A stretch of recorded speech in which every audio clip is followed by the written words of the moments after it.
Mu gihugu cya Kenya na Uganda havugwa nk'icyambu cy'icuruzwa ry'abantu cyane cyane abakobwa bava mu bihugu bitandukanye. Abakobwa bagera kuri 29 b'abarundikazi batabawe na polisi ya Uganda ubwo bari bagiye gucuruzwa.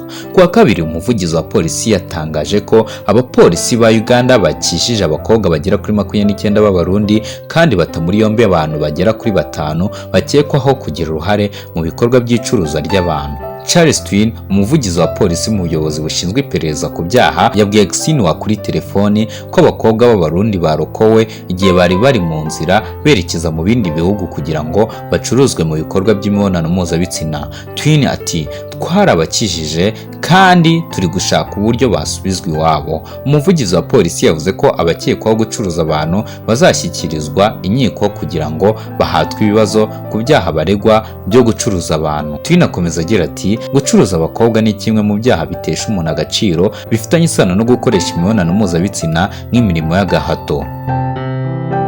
Iyi ni Slim Jesus Entertainment, ikiganiro n'amakuru ya murandasi. Kora subscribe dukomeze tugendane 5 kuri 5.